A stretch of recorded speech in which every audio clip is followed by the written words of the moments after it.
and welcome. This is the All 12 Signs video series for the Capricorn New Moon that's happening on the 11th of January 2024 at 20 degrees 44 minutes. This is a big new moon, guys. This is the last Capricorn New Moon with Pluto for the next 200 years. Oh my goodness. It's also square the nodes. This is a big new start. We've got 2 new moons in Capricorn this year as well as 2 full moons, so big area of our lives that's got the lunation focus. Right, I will be reading for Cancer and Gemini in this video. My name's Chloe. I work with card divination, astrology, and I channel energies through my body. As you can see, my hands are moving around right now. This is independent of my conscious thought, drawing in energies from different dimensions to help us heal, help us clear stuck energy, and open up portals to source to get us in alignment with our soul's frequency. It's a form of light language. Recently, before the Sagittarius new moon, I had a vocal light language activation. So I've been channeling energies through my body with the movements for about nearly 3 years now. And now the vocal light language is activated. Achini matufa, chini matufa, shini matufa, shana matufa, chini matufa. I'm still integrating this, but it's going to be coming through in the readings, even if you're not consciously aware of what all of this means, right? It's still creating activations in our light body. Ichini matufa, chini matufa, helping you access more multidimensional energy, reconnecting to guides and your soul's journey. So I hope you enjoy the experience. I'd love to hear from you about what you feel about the light language, so drop a message in the comments. For those of you who know your time of birth, I really recommend you check out the first house. This is your rising sign, and this is where your ascendant is. So the sign that falls in your first house, each of the signs will be as if they are in the first house. So that's the strongest link into the astrology, but it doesn't invalidate you looking at any other part of your chart, perhaps your sun or your moon, because we're dealing with a lunation here. They're getting activated. Just look to wherever that sign falls in your natal chart, look to the house that it's in, and look to the themes of that house and apply those themes to the messages that come through. I hope you enjoy. Cancer rising, how you doing, Cancer? For those of you tapping into the Cancer energy and it doesn't fall in your first house, which is your rising sign, look to the house that it does fall in. Look to the themes of that house and apply those themes to the messages that come through. It's as if that Cancer energy, with all the connotations of your natal chart, astrological points, celestial bodies, themes of house, have now all moved to the first house. So take what resonates and leave what doesn't. Chini matufa, chini matufa, chini matufa, chini matufa. For those of you who haven't caught the introduction or haven't seen a couple of my previous videos, very recently, so I've been channeling energies through physical movements through my body for the last nearly 3 years. And just before the Sagittarius new moon, I had a vocal light language activation. So the physical movements are a form of light language, and now I've got the vocals going on. So that's going to be intermingled throughout these readings. I'm still integrating it, so it's going to be building and building of my ability to translate the messages that are coming through. Sometimes it's just my stream of consciousness that it's connecting to. Other times it's increasing the power and the message of what's coming through with the reading. Right, let's crack on. So regardless of whether Cancer is your rising sign, Cancer and Capricorn are opposite one another, and this is for the Capricorn new moon, the first lunation in the calendar year for the Gregorian calendar. It's packing a bit of a punch. It's conjunct Pluto. It's the final Capricorn moon with Pluto for the next 200 years. It's also square the nodes, and it's the first of 4 Capricorn lunations this year. So it's kind of setting the stage for a big revamp in the Capricorn area of your lives. And this is quite fascinating with the movement of Pluto going into Aquarius, having gone through that period since 2008. Now we've got 4 lunations that are helping rebuild.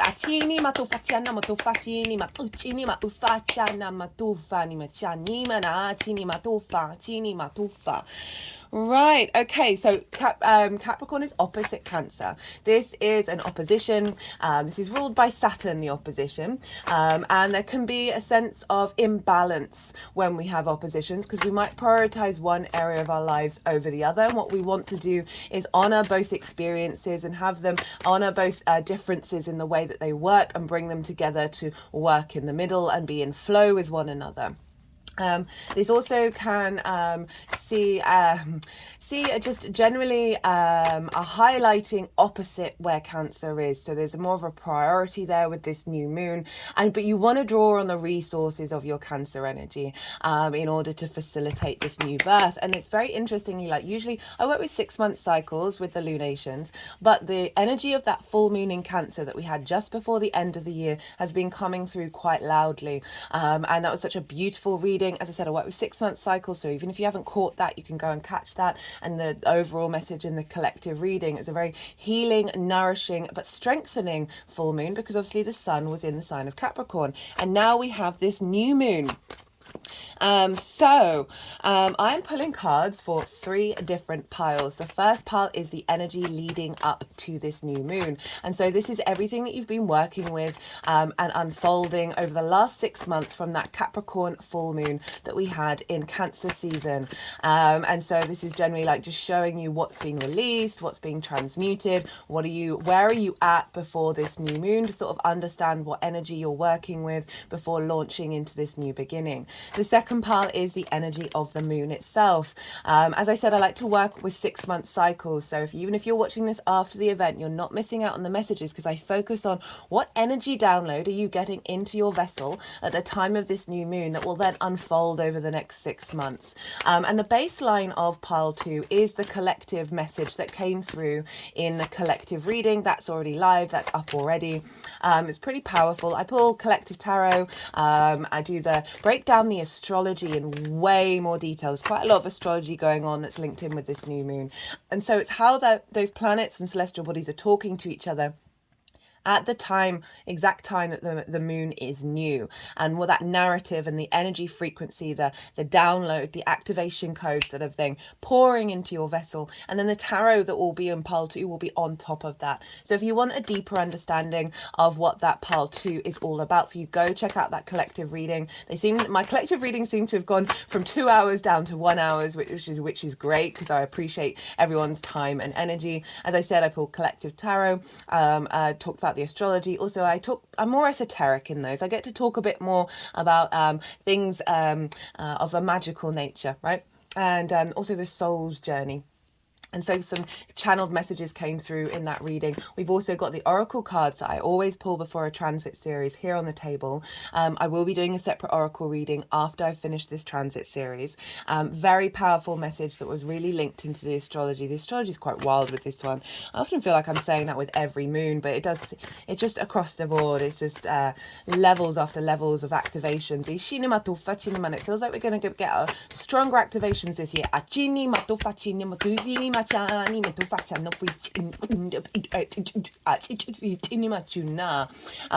this year. It's a big year. It's the number 8. Obviously we've got some big transits happening, particularly Pluto moving into Aquarius, which will happen with the sun on the same day into Aquarius, right? This is when I'm like, wow, I just want to shake people who don't really connect to astrology. I'm like, this is wild, the clockwork timing of it all, and the alignments that come through.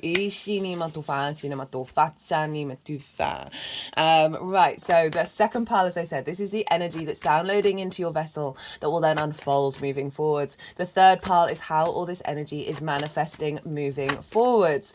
Right, so those are the 3 piles. Now we're dealing with a new moon here.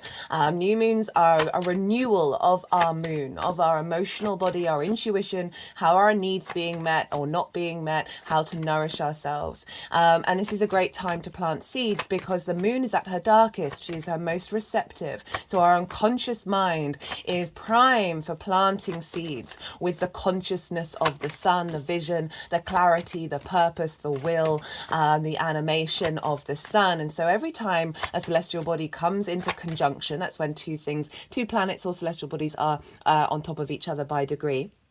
This is when the celestial body will get a reboot from the previous cycle. So the sun will transmute the energy of the previous cycle, take with it what it needs to take with it, transmute the energy into something new. And it's essentially like starting a new level, starting a new engagement, moving forwards. And so this is, as I said, this is the first of 4 lunations in the sign of Capricorn, so it's pretty wild. So the vision of the sun, our conscious mind, is pouring into our unconscious, and then over the next 6 months, whether consciously or not, certainly intuitively and unconsciously, our instinctive actions, our emotional responses will unfold in the direction of making sure we're elevating our needs, elevating our ability to nourish ourselves and others over the next 6 months. Now, this is why it's a good time to set intentions. Even if you're setting this after the event, I still feel like we can tap into the energy. So we're not missing out on anything. Oh, hello, the Queen of Cups for the Cancer card, for Cancer reading. How lovely is that? Right, so Cancer rising, where is this happening for you? This opposition with the new moon in Capricorn, well, that's happening in your 7th house. The 7th house is the house of the other. This is about one-to-one relationships, intimate relationships, be that business partner, one-to-one clients, or working with people on a one-to-one basis at work. As well as intimate friendships and more long-term committed romantic relationships, and your relationship with source. It's linked into contracts, which is often why marriage is associated with the 7th house. But overall, it's that connection with the other and how that shows up, what things you're drawn to in the other. And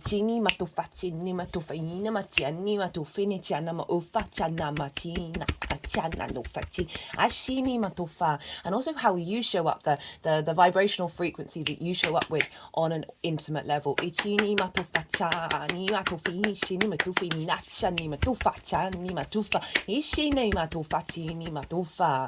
you've had Pluto in your sign since 2008, so this has been some big transformative, intense, powerful, magnetic, potentially fear-orientated energy around relationship dynamics. Now, as I said, Pluto is going to be moving into the sign of Aquarius right at the beginning of Aquarius season, so towards the end of the month. It's either the 20th or the 21st of January, depending on where you live. It's going to dip back into Capricorn again for maybe, I think it's a month and a half, maybe 2 months at the end of the year. And so we are going to have a little bit more of Pluto in Capricorn. But we're now moving beyond that cycle. And so you've got this big new moon that's happening there, conjunct Pluto. Now, Pluto, as I said, 200 years until this happens again. So it's linked into 7 generations. And there's a phrase around Pluto. It's like breaking generational curses.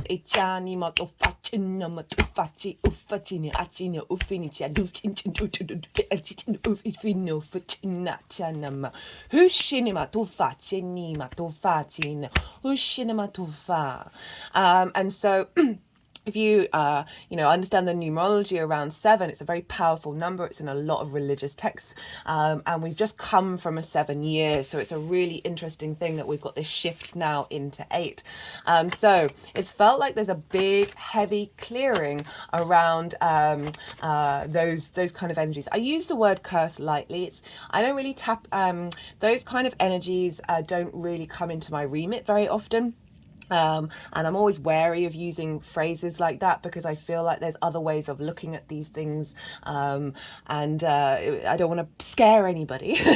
But there is this element of things breaking down, of Pluto composting and transforming and releasing curses from the dead that will have had a hold over you. The energies, the vocal light language that's been coming through for a lot of these readings has been quite forceful. There's been an element of intensity around them, which is not surprising as we're dealing with Pluto. But Pluto is also linked into the dead, as I said, and the riches under the earth, like crystals and gold that will be unearthed in sort of the tangible sense. And we think about Capricorn. Capricorn is the collective earth sign, all right? So it's dealing with legacy and long-term cycles of the human psyche on this planet. It's not just about civilization, banking systems, hierarchy, 1%. Yes, those are valid, but it's also beyond that. Back further and further and further. The physical body, how we unite as tribes, and then our connections with the earth and the ecosystems, right? And so there's a lot of wisdom there. I mentioned Graham Hancock in the collective reading because there are things being unearthed, and he's become way more popular. I really recommend his books, but if you don't have time for that, there's a Netflix series. We just know it's highlighting the fact that we don't know everything, right? Whether you believe what he's talking about or not, it is bringing up things where you should be questioning our narrative of the human civilization, right? And so this is connecting us to, this Pluto energy is connecting us to those that have come before us in the earth, in the longer term earth cycles on this planet, as well as any past lives that you've had a strong connection to earth with. Achini matufa. So clearing away the fear, clearing away the restrictions, which is another word for curses. Ichini matufa, chini matufa, chima, and opening up space to connect to the wisdom keepers of your cycle, of your incarnation, and allowing that wisdom to come through in you. It's honoring the past, and that is just such a beautiful facet of what's going on with this moon. The moon is also trine Uranus over in Taurus, and Taurus for you is in your 11th house of friends, groups and alliances, and so this is, and hopes and dreams, and reaping the benefits from your 10th house. Uranus is more forward thinking, more future thinking. It's very liberation energy. It breaks chains, it clears paths, it wants you to be comfortable being yourself. It's very innovative and inventive. It's often being able to create outside of tradition, and Capricorn, there's an element of tradition with Capricorn, so I really like the fact that we've got Uranus trining this moon. Trine is an aspect of Jupiter, bringing about wisdom, elevation, expansion. It's a free-flowing energy, cohesion, a bringing together and then expanding, a sense of generosity and joviality, abundance and opportunity. So Uranus over in your hopes and your dreams is helping you. So we've got the wisdom keepers of the traditions and honoring our past cycles, as well as Uranus, this forward thinking of the personal connection to Earth, which is Taurus.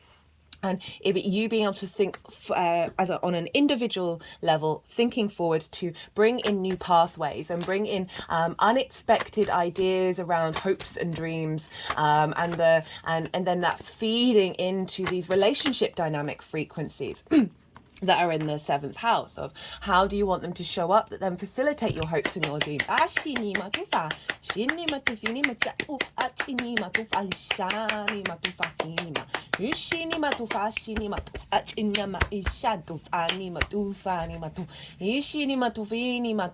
Interestingly, this vision card came up for the Capricorn full moon last year, which was just fascinating, of this ability to have a higher perspective. The mountain, Capricorn's linked into the mountain goat, of the longevity, the legacy of where we're headed in the long term. So the moon is also square the nodes. The nodes are in, so Cancer rising, or strong Cancer placements. The nodes are in Aries and Libra, which are squaring your Cancer energy. So you're actually forming a T-square here with this new moon, which is going to make it feel very intense with that Cancer energy. You might feel like you're being pulled in lots of different directions. But the answer to this is to sit in the middle where spirit is and realize that this is actually a power generator activating here for this new moon for you. The moon's at 20 degrees, the nodes are at 20 degrees, so this is an exact aspect. So if you've got anything around 20 degrees in Cancer, you're really going to be feeling the intensity of this moon, particularly in the lead up of releasing a lot of things, and then activating this new generator with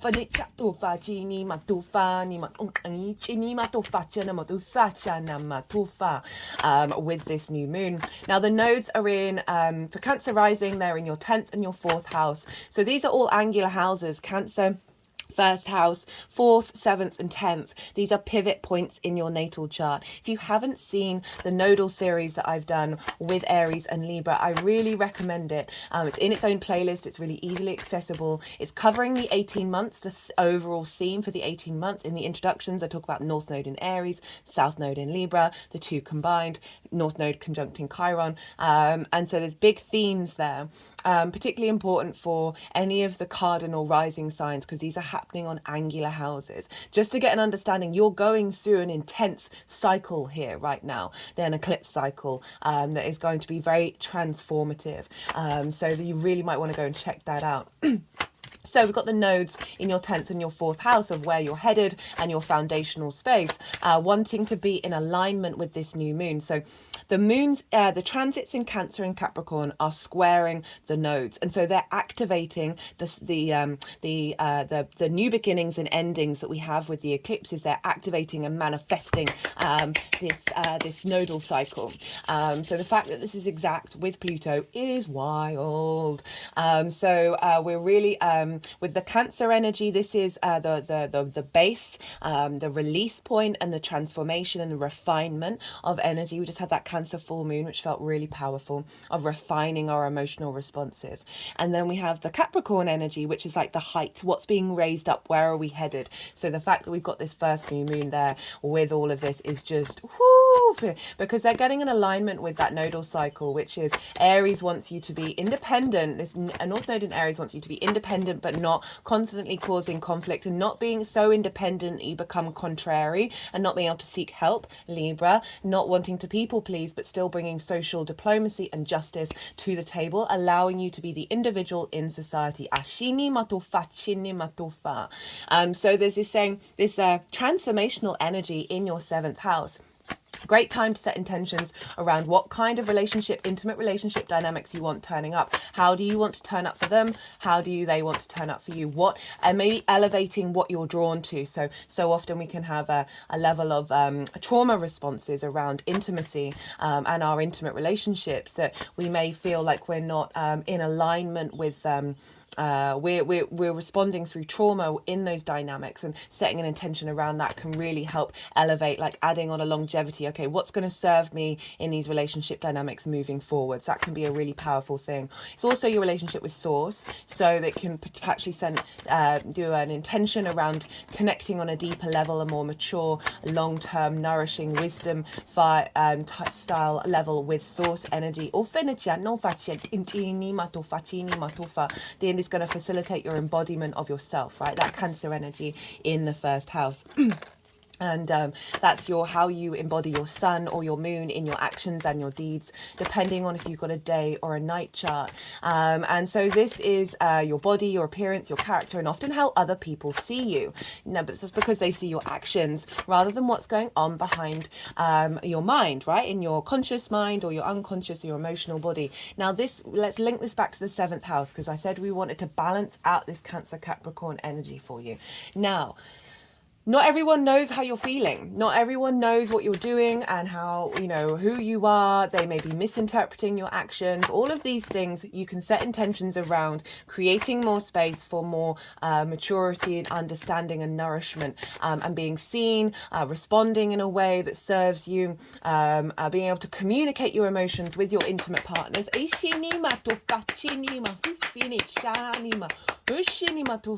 Or allowing a sense of release around whether they are being seen in the way that you would like them to be, bringing in that maturity of what's worth it in the long term. For those of you who haven't seen the Cancer full moon, I really recommend. That was a beautiful reading. I think it was one of my favorites, and that really helped. So essentially it was about our ability to our responses, our intuition and our instinctive responses, for me, come up through a labyrinth, right, of trauma responses, limiting beliefs, parental stuff, society, collective conditioning, past life energy. All of this stuff is coming up through a labyrinth, and it can get distorted. And so often when we're communicating with other people or interacting with other people, we may be recreating cycles, negative cycles with them, with yourself, and we're not overly intuitively sensitive to that labyrinth. And that full moon in Cancer really felt like we've been activating, which we'll download over the next 6 months, the ability to, whether it's conscious or unconscious, doesn't matter, respond to others that aren't perpetuating old cycles, but are helping transform them. So that can really help you sort of take a step back and say, what are you going to care about next week, next year, next 5 years, next 10 years, and allow that sense of maturity, because it did have the sun in Capricorn. So that's super powerful energy showing up here across the board. What else did I want to talk about? Well, let's look to where Saturn is, because Saturn rules Capricorn, and whatever's going on with Saturn is influencing what's going on with this lunation. Now, Saturn is linked into limitations, restrictions, frustrations, isolation, authority, clamping down on you, and all of these things is like shaking down foundations. All of these things are in order for you to figure out what your own authority is, figure out what your duties and responsibilities are, what your integrity is, walking your talk, committing to your legacy. Saturn wants you to be strong, to last the test of time.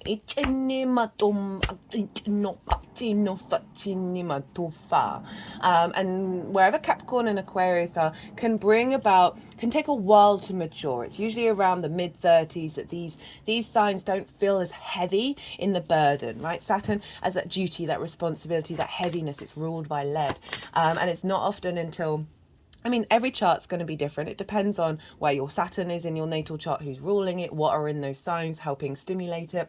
But just generally, it's not until later on that burden becomes lighter and that you're able to move through these signs with a little bit more ease. And now, so all of those things around Saturn, where's Saturn? Saturn's in Pisces, a fellow water sign, Cancer. And this is in your 9th house of your perspectives, how you see yourself, in society, in the world, in the universe, and your connections to things, your morals, your ethics, your philosophies, your big picture ideals, the big questions. Why do you exist? Why does anything exist? What are we doing? Where are we going?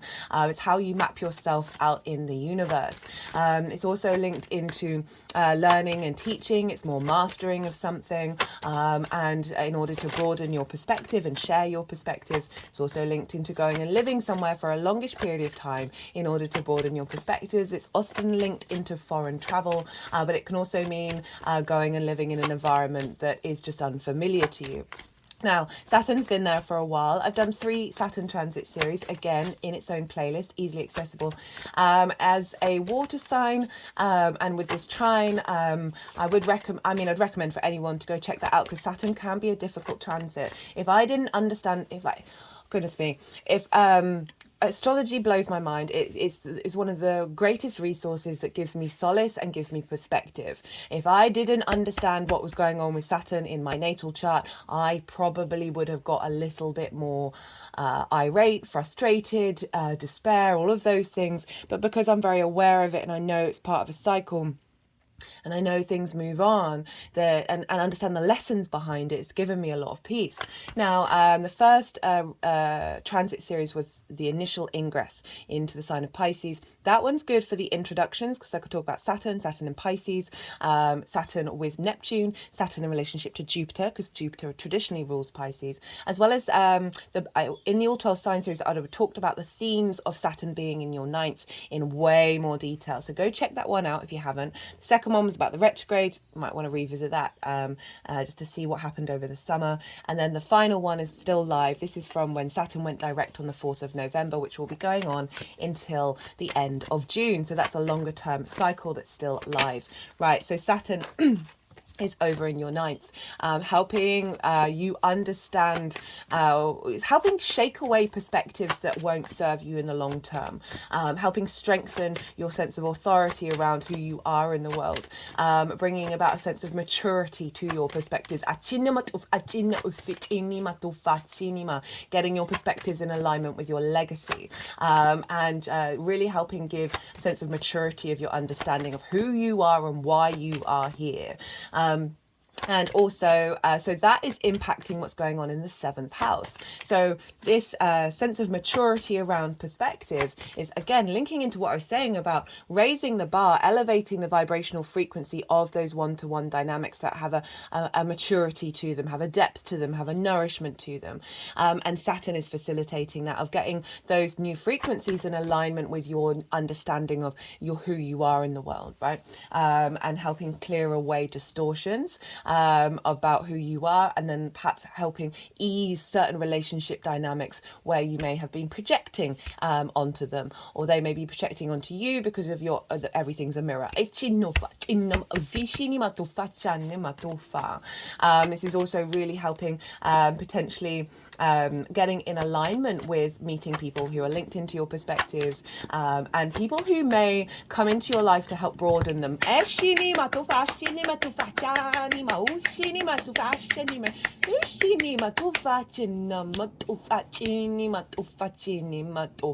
Or open up frequencies in the relationship dynamics that you already have that then allow them to be able to access things that then they can share with you. They're really perhaps people coming into your life, or people in your life elevating to help you help share with you what they see in you, where you may have felt like you're not seen, or you're not visible, or you're not valued. Now, as I said, Pisces is ruled by Jupiter, so we want to look to where Jupiter is, because Jupiter is influencing what's going on with Saturn, and Jupiter is over in your 11th house, along with Uranus, of hopes and dreams, friends, groups and alliances, and reaping the benefits from your 10th house. So we've got Jupiter talking to Saturn saying, hey, let's these hopes and dreams, this expansion around the hopes and the dreams, this elevation of hopes and dreams. You may have not felt like that for quite some time. Jupiter was retrograde from the beginning of September, went direct at the end of December. So now we've got, that would have had a restriction around these things. And now we've got some more abundance coming in. There's also more luck and opportunities. But Jupiter provides elevation or wisdom, cohesion, a sense of knowing and faith. So an inherent faith and understanding of your high vibrational frequency around hopes and dreams. That's an alignment with feeding into an alignment of the longer term cycles of understanding who you are in the world and how to take action through your perspectives. That's then facilitating new relationship dynamics, whether that's with people that you are already engaged with. I don't mean engaged, it could be those of you, some of you engaged, like you have receptivity with, or bringing new people into your life that are in alignment with this expansion around your hopes and your dreams, because Jupiter loves being in the 11th house. It's its favorite house to be in, so it's really happy there. It could also be activating codes around reaping benefits from your career, your 10th house, that are in alignment with your perspectives, that are borne witness by business partners, one-to-one clients.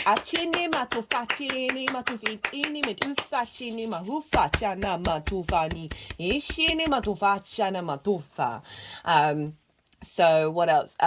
Friends, groups and alliances. You may be spending more time around them, or going and engaging in groups and alliances. That means you're meeting people with similar perspectives, or help you orientate your perspectives, that are then meeting those people that then become perhaps intimate people in your life. Now, Jupiter is in Taurus. Who rules Taurus? Well, that is Venus. Hello, Venus. And so Venus is over in Sagittarius, which for you is in your 6th house of work, health and routines. This is the adult in the room house. And so Venus is finding more ease and flow and grace and a sense of love around the way that you work, the lens in which you work through, how you figure things out, and also providing more ease and flow and enjoyment around taking care of your health and your routines, just more focus on it. It's also co-workers as well. So if we think about the work element, remember it's squaring, this moon is squaring the nodes, your 10th house of your life purpose and career, and your foundational space at home, of making sure that you are visible. So Venus may be helping activate co-workers that are seeing what you do in your work, that's helping strengthen your perspectives, that's getting more in alignment with perhaps then more opportunities coming in for a one-to-one clients or business partners, whatever, to come through. We also can see a lot of neglect in the 6th house. Because those are all difficult things that, well, if you face difficult situations growing up, you then may recreate them and not necessarily be able to think long term for yourself. The 6th house is very much a long term house. It's your physical health, routines, habits, work, the way that you work. All of these things we can often neglect. And now Venus, I'm feeling, is just really helping ease some of that.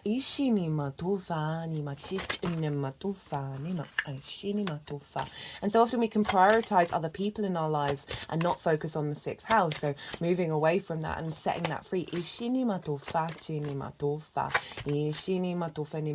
Perhaps bringing in relationship dynamics that don't diminish your ability to take action around work, health and routines. As I said, sometimes we can prioritize them over yourself, and so it's about finding that balance, remember, of your embodiment of self with the other. And so Venus is in Sagittarius, which is ruled by Jupiter. So even though this is a Saturn ruled sign, we have the energy top trumps is between Venus and Jupiter. Now they're going back and forth between each other because you go to Jupiter and then go to Venus and Jupiter, Venus. This is called mutual reception.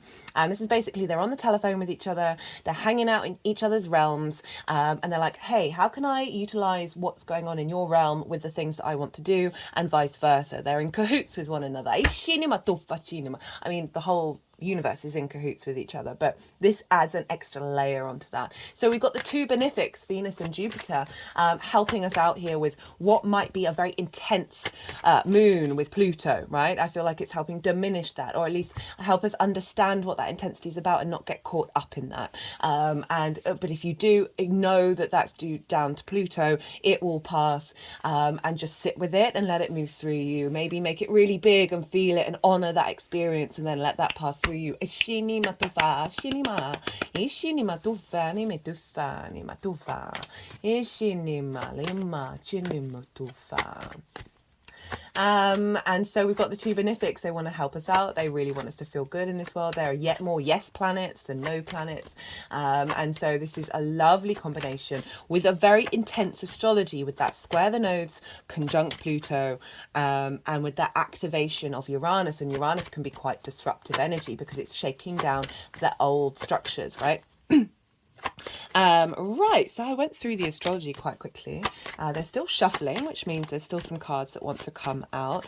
I do recommend checking out where your sun and your moon are in your natal chart, because they're getting activated. They'll get activated with every lunation. So check out what houses they're in, the themes of those houses, and those themes you can then tie into with your intentions, or see what's showing up for you around this new moon, about what's going on with you.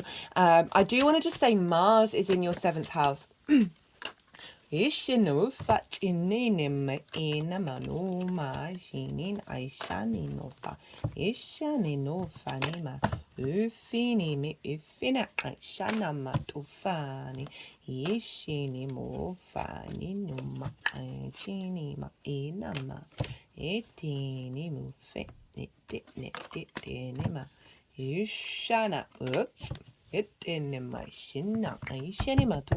Mars is in Capricorn. It's going to be there for a while. Mars is exalted in Capricorn, so you've got more motivation and drive, and this willpower to take action around these relationship dynamics. So after this new moon, you then got a really good chunk of time to utilize that Mars energy to put that energy into place.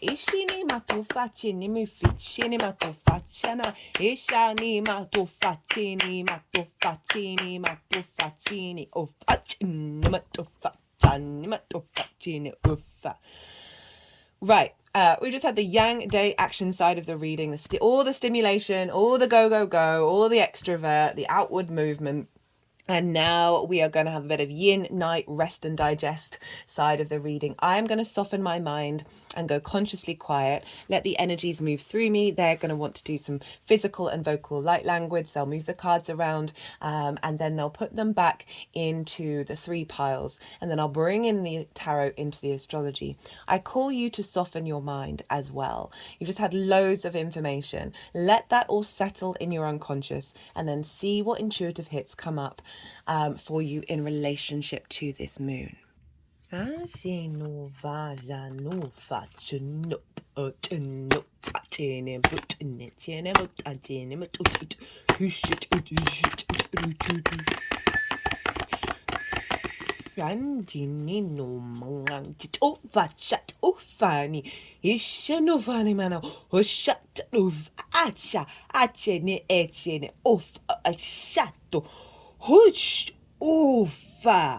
Ufa jan utena bacha ufu chu hoshini mana Olima achinimotofa anima domina shana ishinimuf ishinima shana omadanino ushana ma oshinima tanima ishini ishanima ofinimutofa ishini mano tufina ashinima ashanima tuf ichina ichina ichanema na dinana manufa ishini matufina ituna machunina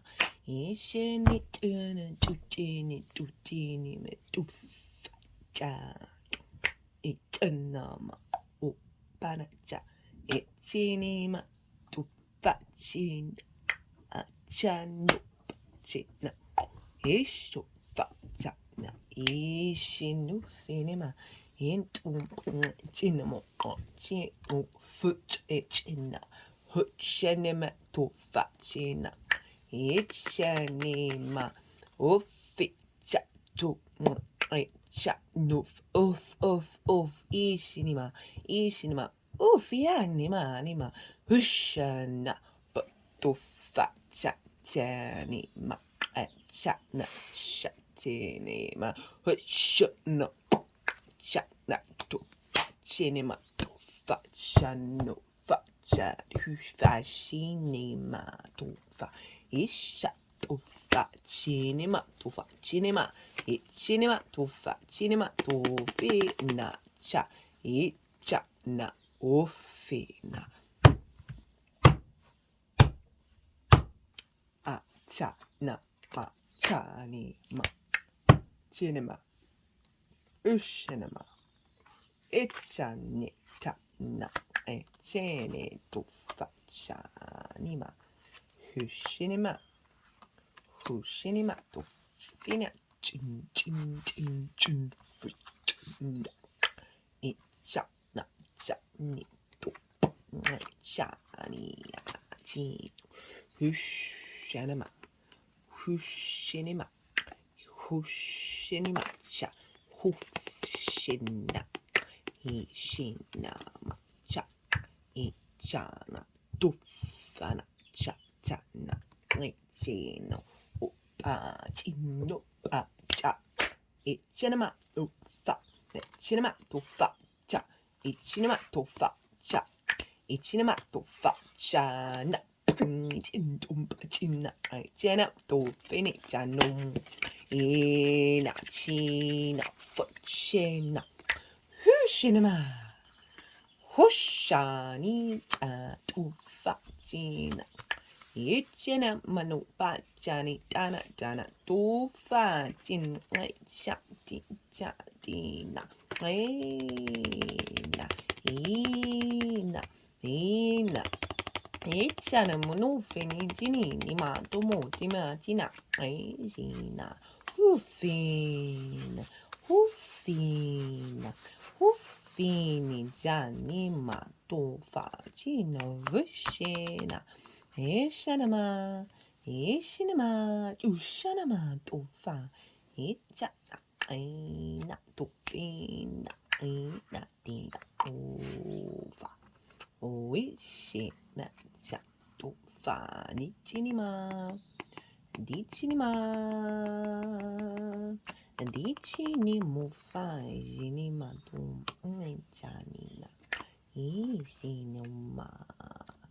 Ishinu futu fitinima, ishonuma tinima ti, itini itumana, onema, ichene mutu facini tina, ainima, itinima fu, ichina, ainima numa, inima tu facini, tumana nanina.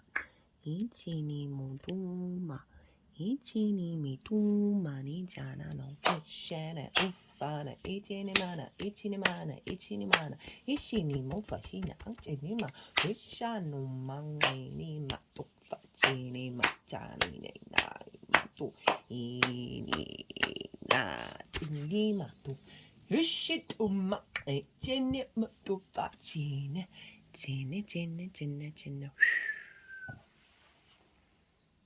Ishini matufana jani matufachini jani. Ishini matufani matufani matufa.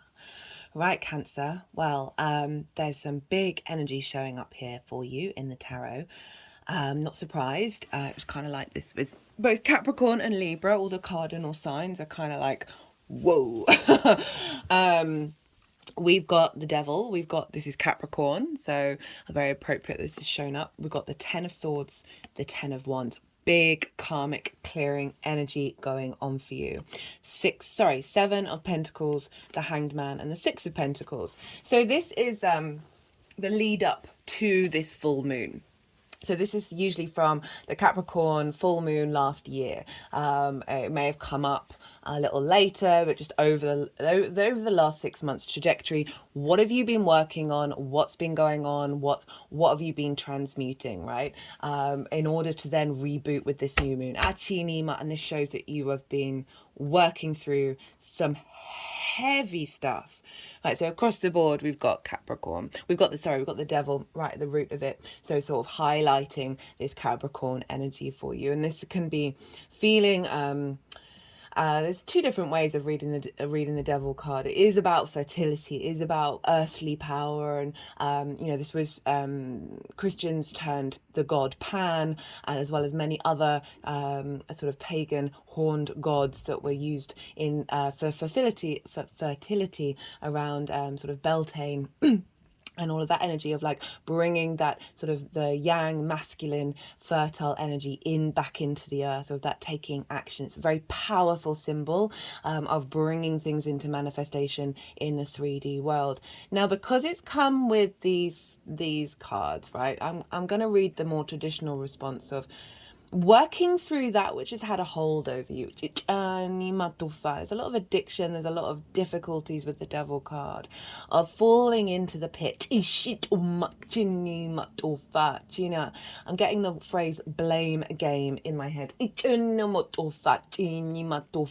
feeling the weight, or feeling tied down to certain things that actually you can remove those chains, you can slip them off, they are not tight around you, but so often we get trapped in cycles of intensity and feedback loop into that, and it just feels like there's been some frustrations around the 7th house, right, around these relationship dynamics that whether they materialized in the actual relationships you have at the moment, or just these feelings were coming up that you needed to work on. Because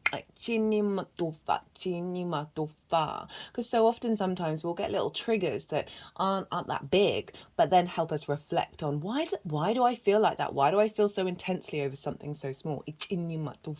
However, with these cards, like, this isn't small stuff, right? So this is saying this has been highlighted in your life over the last 6 months to then work through this energy. We've got the 10 of swords. These are both very karmic cards. 10s tend to be very karmic, but particularly these two.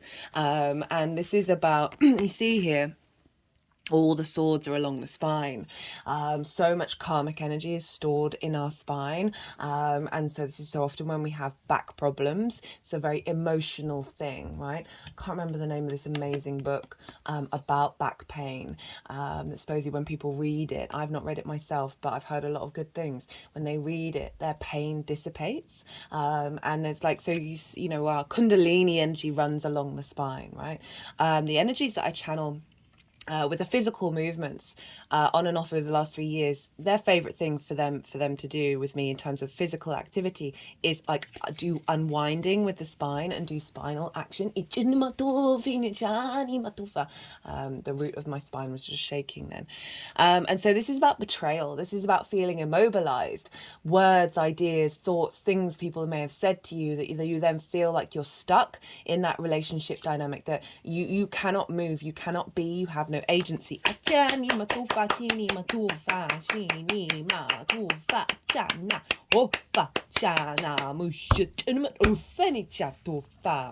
And these can be words that didn't mean anything, but they meant something to you.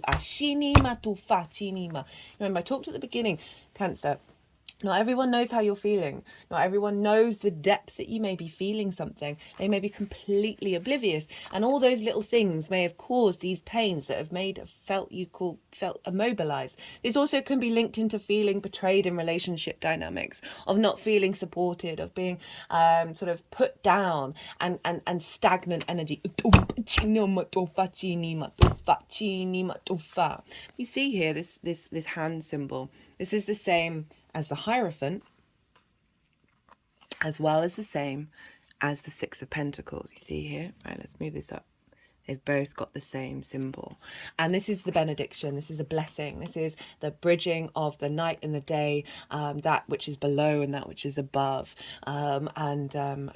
connecting a bridge. So this is saying whatever you've gone through, it's help you transmute energy that's not only in this lifetime, but past lifetimes around relationship dynamics, around your potentially feeling blocked of your connection to source energy.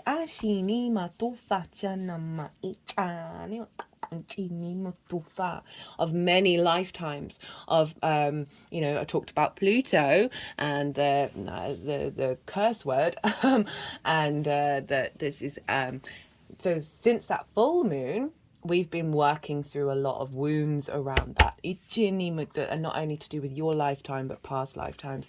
We've then got the Ten of Wands. This is burden. This is seeing these dynamics as a weight, feeling overloaded with them, not being able to find the joy. This figure is hunched over, again, spine things, right? Poor posture means our energy isn't flowing in the way that is more in alignment with keeping us in a healthy situation. This figure is not even able to see the fact that they're nearly home, they're nearly at the end of this journey, there's a beautiful day, that there are flowers. So this is a sense of this weight, this burden, and the way that you look at it, of like not finding the joy in this dynamic. And as I said, that can be any kind of one-to-one relationship dynamic, right? It doesn't just have to be romantic, it's not limited to that. Or it's this sense of feeling like no matter what you do, you're not quite getting those relationships that you need in your life. You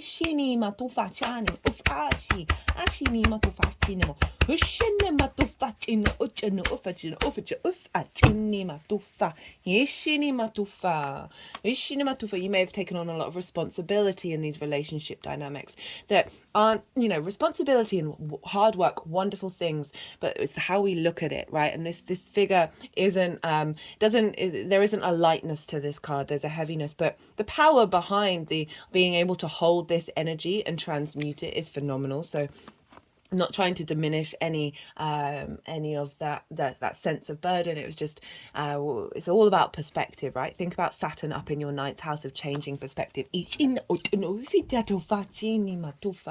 come with the Seven of Pentacles. This is about so this is, with the combination of these cards, is saying you have spent time over the last 6 months nurturing new frequencies, new dynamics. It's earth energy, new dynamics in the way that you want to be in relationships, how you want to, what you're drawn to, what is drawn to you. But this can be a bit of a frustrating card because, right, I don't know if you've ever grown anything, but if you have, it just takes a while for the plant to get going. You're amazed that could turn into a vegetable, but you have to put in a lot of hard work and dedication and due diligence. But there can be an element of frustration, of not seeing things manifest. So this is sort of highlighting that you have put in the groundwork to work through this very heavy energy.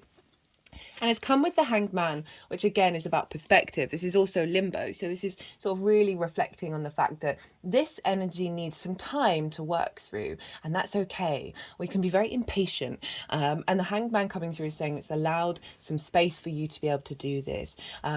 This figure is upside down on a tree in order to change their perspective. This is the only card in the tarot that has a halo, representing by doing so, you are changing your perspective. But this is a limbo card. There's a pause to this. There's an element of sacrifice of the doing to be in the yin state. Neptune, this is Neptune's card over in your ninth house of figuring out who are you? What are you? Are you beyond the limitations that have been put around you? Bringing in new realities. Odin, the Norse god, was upside down on the world tree for 9 days and 9 nights, and at the end of it received the wisdom of the runes, which is a form of divination. So this is saying through this difficult phase, through this heaviness, there's an element of putting in that work and drawing in perspectives that are helping give you divine perspective. And we've got this with the Six of Pentacles. Six of Pentacles, we've got 2 scales here. We've got the Six of Pentacles and Justice. And this is about rebalancing, of moving away from a scarcity, fear mindset, and an offering from the universe, energetic offering coming towards you, that is allowing to bring in rebalance so you can then start the new cycle. Again, these are all kind of limbo cards. They're not quite end of cycles, and they're limbo cards in the lead up to this fresh new moon.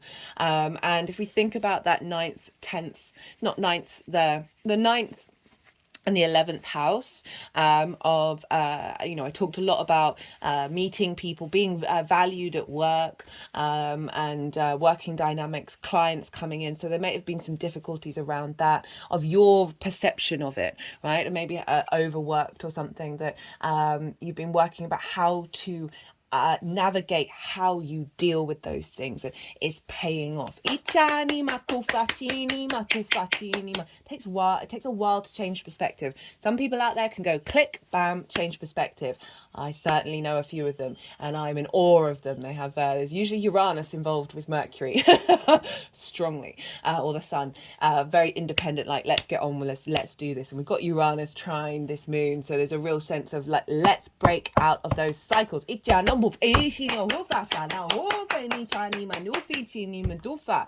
Okay. So for the energy of the new moon itself, what's being downloaded into your vessel, that will then unfold over the next 6 months. We've got the 9 of Wands in reverse. We've got the 2 of Swords in reverse, with the 8 of Pentacles, the Wheel of Fortune, and Lady Justice here. So I love this. When I first saw this combination of cards, I was like, oh, this is interesting. It's been a bit different to what other signs have had so far, but it is overall just the 9 of Wands in reverse. So the 9 of Wands, this is like feeling beaten up, in defensive mode, no support. There's an element of feeling very isolated, of weary, and it's in reverse. So it's saying that whatever you've been going through, whether this is a perception of how you felt in these relationship dynamics, it may be valid, it may not be valid. It can go either or with that. Whatever it is that you've been feeling, of feeling like you're quite alone when it comes to this is now in reverse. So it's a clearing away of that energy, of that sort of defensive conflict mentality. This figure is also exhausted, right? And so with this is in reverse, it's new energy coming in. Where you're not seeing things as a fight, not seeing relationship dynamics as a fight, as a conflict, where you've got to stand up for yourself no matter the cost. As well as genuinely like relationship dynamics that have been barraging you down, working you down. This is definitely saying this is not going to be the new frequency coming in over the next 6 months, of elevating those dynamics or bringing in new ones that serve you, and serve them. Right, I've got the 2 of Swords in reverse as well. So again, this is about needing to make a decision, right? And it is going inward in a stillness. And this is bringing clarity, of being able to make a decision, being able to take steps with confidence that aren't being blocked by other people. There's a real clarity with the 2 of Swords in reverse. of moving forward, of a new frequency coming in, of peace. Ichinima tofa chinima. With the Eight of Pentacles, this is the whistle while you work card. So this is, with this new frequency coming in, the desire to work on it and refine it and master it. Ichinima. Relationships take hard work. And rather than feeling like worn out and burnt out and the burden, this card wants to master them, wants to master this new frequency coming in. Ichinima tofa chinima tofa chinima tofa. Ichinima lanima tofa ninya tofa nicha. Linking it back into the work thing, because it's with the Jupiter in the 11th of reaping the benefits from your 10th house, career, life purpose, that sort of thing. Venus over in the 6th of how you work, co-workers. This could be instigating a big new project with a new client that you're then really happy to work on. Or bringing in new clients, and this really refining how you work with them and being received and respected. We've got the Wheel of Fortune and Lady Justice. The Wheel of Fortune is Jupiter's card, and this is Libra's card. So we're tying in the nodes. And Jupiter in the 11th house. So the Wheel of Fortune, this is fate is in your favor, right? Things are changing, a vibrational change around this restriction and heaviness and feeling like nothing is working out. That this is saying, no. This energy coming in is shifting a dynamic that is allowing all of those things that I said at the beginning to sort of flourish and come into being. And we've also got Justice, right? This is about balance, of being able to see things clearly with empathy and fairness. So any distortions about what's been going on, there's an element of being able to see that clearly. This could be as again a higher vibrational level of your relationship dynamics coming in that are in alignment with this new future, as well as strengthening your foundational space, like the roots of you. The more that you strengthen your roots, the more you're less distorted and upset by the other.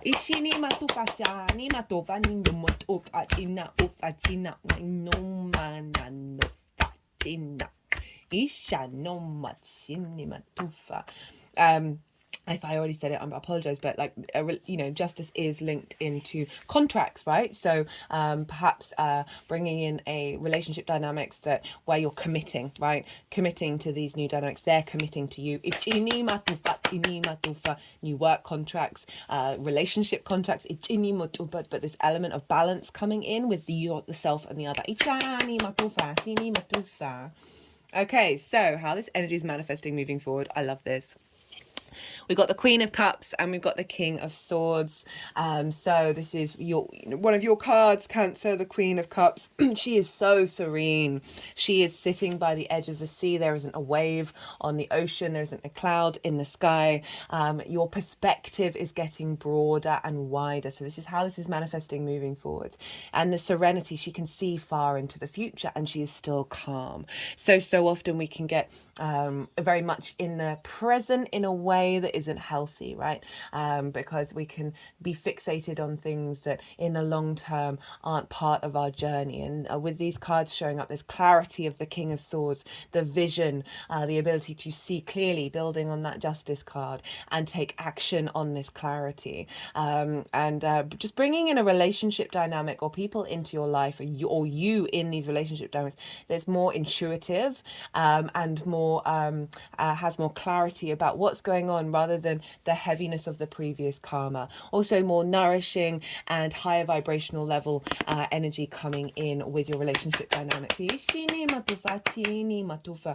Queen of Cups, very nourishing, very caring, very psychic, very intuitive. There's a nurturing element to the Queen of Cups. The King of Swords, as I said, clarity, vision, being able to take action. So you're being nourished by your intuition and your watery element, and you're able to see the clarity of how you want to be. What are you drawn towards? What's drawn towards you in terms of relationship dynamics? Also, a really, really powerful message with source energy of your intuition and your clarity about what your relationship dynamic with source is, what source is trying to tell you.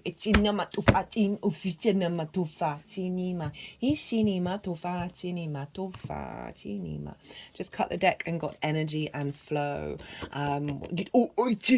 There's really heavy energy in this pile.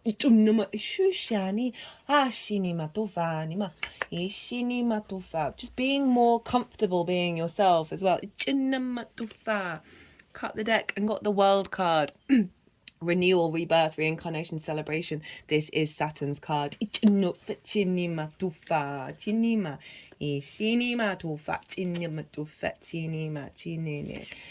got vibration and positive action. So really like this shift, right? This rebirth that's going to take some work, but you're going to want to do it. Like work's not a bad thing. That is being activated. That is a higher vibrational frequency. That's one of more abundance. I just cut the deck and got personal growth. You've been going through it, Cancer, that's for sure. And that's allowed this space to come through. Got new beginnings wanting to show up as well. And karmic completion.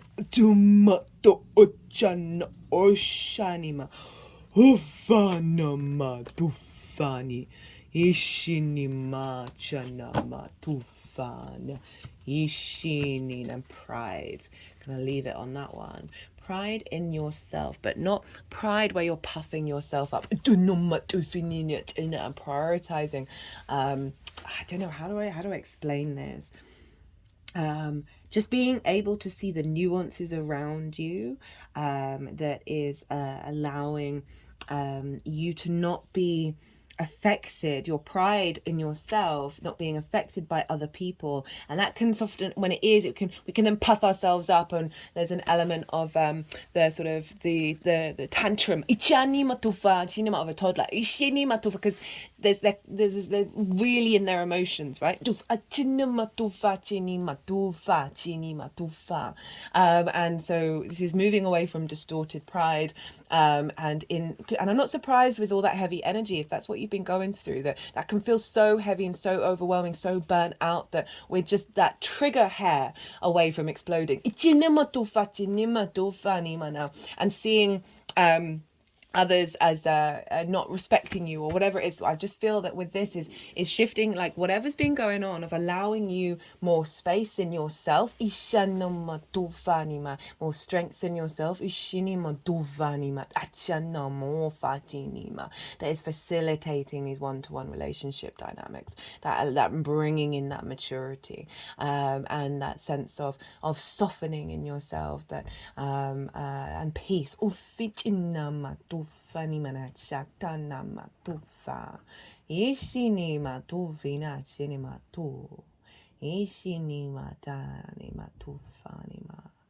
Right, Cancer, I'm going to leave it at that. What a powerful reading. Definitely feels like you've been going through a lot with this, and I'm sending you all of my love. It's heavy transits you can feel like you're stuck in them. You can feel like that they become you.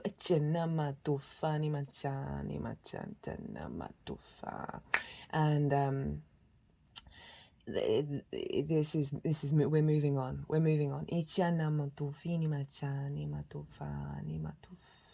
I really like that Queen of Cups, King of Swords. It's a lovely balance of sort of emotional clarity. Making sure you're nourishing yourself and that of the other, but in harmony. Okay, I'm going to leave it at that, Cancer. Be good to yourselves, be good to those around you, and most importantly, be well until we meet again. Gemini rising. How you doing, Gemini? For those of you who don't have Gemini in the first house, look to the house that it does fall in your natal chart. Look to the themes of that house and apply those themes to the messages that come through. It's as if that Gemini energy, with all the connotations of your natal chart, astrological points, celestial bodies, themes of house, have now all moved to the first house. So take what resonates, leave what doesn't. Right, we're doing the Capricorn New Moon reading here. This is a big moon, the first lunation of the calendar year. It's conjunct Pluto and square the node, so it's pretty powerful. It's the first of 4 lunations that we're going to have in the sign of Capricorn, so it's marking a big transition. It's the final moon in the sign of Capricorn with Pluto for the next 200 years, so it's packing a punch. Right, regardless of whether Gemini is your rising sign or not, Gemini and Capricorn energy are in conjunct one another. Now, in conjuncts, they can feel a bit discombobulating, can feel like you're grinding your gears, miscommunication, some frustration here, but this is because you're dealing with 6 different energies, so doesn't have a traditional aspect, and these 6 different energies are all trying to figure out how to work with one another. So Gemini, you are mutable air and yang in nature. Capricorn is cardinal earth and yin in nature, so it's like herding cats, really. It's like lots of different perspectives all trying to be, top dog. Now, once you realize that you're working with 6 different energies with this, and you realize, okay, it might mean a little bit more hard work, it might mean a little bit mixed wires, crossed ideas, miscommunications. Once you get on the other side of that, oh, hello. Lots of swords so far already. Once you get on the other side of that, you can sort of then find the beauty of the challenge, of the curiosity of working how to get all these 6 energies to work together. And then you're breaking out of convention. It's a very inventive, very innovative energy. Itchinima tofa shinima, helping you create different neural pathways. Ufina, breaking away, as they say, from tradition and convention. Ashinima tofa chinima. For those of you who haven't caught the introduction, or any last couple of transits that I've done, it was just the last one, the Cancer full moon. So I've been channeling energies through my body, the physical movements that I do for nearly 3 years now. And just before the Sagittarius new moon, I had a vocal activation with the light language. So the physical movements are light language, and now I've got sort of a vocal light language coming in.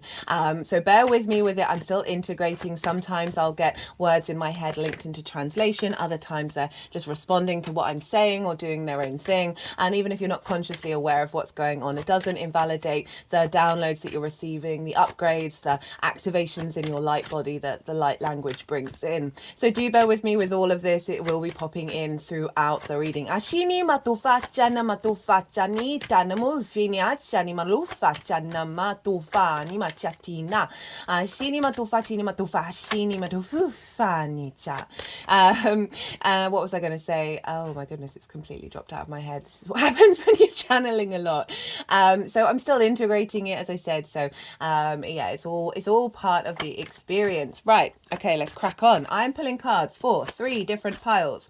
The first pile is the lead up to this new moon, and that is from the Capricorn full moon that we had last year. So over the 6 months, what have you been working on? What's been coming up? How have you been navigating that, and where are you at in the lead up to this new moon? The second part is the energy of the moon itself. This is what's being downloaded into your vessel that will unfold over the next 6 months. I work with 6-month cycles, so if you're watching this after the event, you are not missing out on the messages that are coming through. And so this is what's showing up for Gemini in regards to this Capricorn energy. And the baseline of pile 2 is the collective messages that came through in the collective reading. That's already up and live. They're getting shorter as well. They used to be around 2 hours, and now they're getting around to 1 hour, so I can appreciate people's time, and so there's a little bit more space for people to tap into that energy. I pull collective tarot cards in there. I talk about the astrology in way more detail. There's a lot of astrology going on with this moon. And so it's the narrative of how all these celestial bodies talk to one another. Sorry, excuse me, just had to turn the heating up.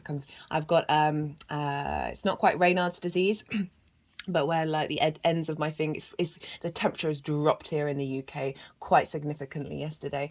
It's where the edges of the ends of my fingers start going white. So I just thought I'd whack the heater up because I can feel a bit of a chill in my bones. Right, what was I saying? Yeah, so it's the narrative of how all those energies were talking to one another at the exact time of the new moon. That's the baseline, and as I said, I break that down in way more detail. I also get a bit more esoteric in those collective collective readings, talk about the soul's journey, able just to sort of talk about more broader topics in those collective readings. There's also these oracle cards here, which I always pull before doing a transit. I will be doing a separate oracle card reading. Very, very powerful message coming through with that. And they're wanting to get involved in the readings here as well. So the tarot that will come through for Pearl 2 will be on top of that baseline energy. I will touch on some of the astrology and some of the channeled messages, but if you want a deeper understanding, go check out that collective reading. The third and final pile is how all this energy is manifesting moving forwards. Right, so those are the 3 piles. Now, a new moon, this is a great time to set new intentions. It's a reboot of the moon. Whenever planets or celestial bodies come into contact with the sun, it's starting a new cycle. So the sun transmutes the energy from the previous cycle and then activates new vision and clarity and purpose and will into whatever it's conjunct. So this is the moon, our unconscious mind, our intuition, our emotional body. How are our needs being met or not being met, and how do we nourish ourselves and others? And so the moon is at her darkest, her most receptive, and so she's receiving all the wisdom and clarity and conscious thought and purpose and where we're headed from the sun. And so instinctively, whether you set intentions or not, you'll start activating this new download over the next 6 months. It is a great time to set intentions, to plant those seeds in the unconscious mind and then see how they flourish. So wonderful time. Oh, I've been forgetting to mention in signs actually. New moons are a great time to change your bed linen, right? To have a fresh new energetic space where you sleep. The moon is often linked into dreams and intuition and psychic abilities, and getting a clear, having a shower or cleaning your bed. Maybe cleaning your room can be a great thing to do around a new moon. Now let's talk about Gemini rising. Where is this lunation happening? This is happening in your 8th house. This is the house of the outside world's resources. And this is often linked into sort of bigger chunks of money, mortgages, loans, taxes, bonuses, commissions, sort of either one-off things or Ishi ni matufa ni malinta ni matufa chinina nova ni na cha ni nufina. Ishi ni maufa chatna tina ishi ni menufa nina. Ufa chana ma ni ne ma ushi ni ma achi ni minufa ni ma isha ni na tufi ni na. Isha na matufa di mina tufi ni ma diti ni matufina icha ni na. So recently they've the energies have been really more inclined for me to cut the deck rather than shuffle and get jumpers. So that's just what just happened there. Right, what was I saying? Oh, the 8th house. So more sort of like one-off money or money where you're dealing with the outside world's resources. It's also inheritance, both 3D and cosmic inheritance. And it's the give and take between you and anything other than yourself. Time, money, things, energy, intimacy, ideas. So it's the exchange, the give and take. And so this can be with people in your life, with the outside world, as well as with source energy, right? I always mention Edgar Cayce when I'm dealing with 8th house transits. He was one of the most famous psychics, and he had a stellium in the 8th house. A stellium means like loads of different planets or celestial bodies in one sign. And he was, was able to communicate with source, had a very powerful relationship, a give and take relationship with source energy, and utilize the resources. So the 8th house, especially a new moon, can help activate a stronger connection with source, setting intentions around that of your give and exchange between that dynamic, as well as rebalancing any inconsistencies in relationship dynamics, giving too much, taking too much, not feeling supported, not feeling you're getting the resources that you need from the outside world. So setting intentions around this can be really great. It's a house of transformation, can set an intention around a rebirth, really reactivating with a sense of maturity. you know, I was talking about the astrology, like conjunct Pluto. This is the last moon with Pluto in this sign for 200 years. This is 7 generations. Those of you a bit esoteric, you know about the sort of 7 generations and sort of 7 generation curses. I want to use the word restrictions rather than curses, because, you know, there's a lot of, I mean, these aren't really, curses aren't really, and that sort of energy is not something that I naturally tap into. I always like to change the perspective on these heavier energies. But regardless, it is tapping into the acknowledgement of we're clearing out a lot of fear, a lot of worry, a lot of intensity and distortions, you know, that have been part of your cycle, not only in your lifetime, but previous lifetimes, ancestors, all of that, and the collective earth cycle as well, of clearing out a lot of fears and worries over the earth energy, right? Capricorn is the collective earth energy. It is linked into, Saturn rules this sign, linked into sort of longevity of the cycles of time, right? It is linked into the banking system, and this is, so for some of you, this can be like setting intentions around getting a mortgage or a loan or commissions, that sort of thing. Help with your taxes.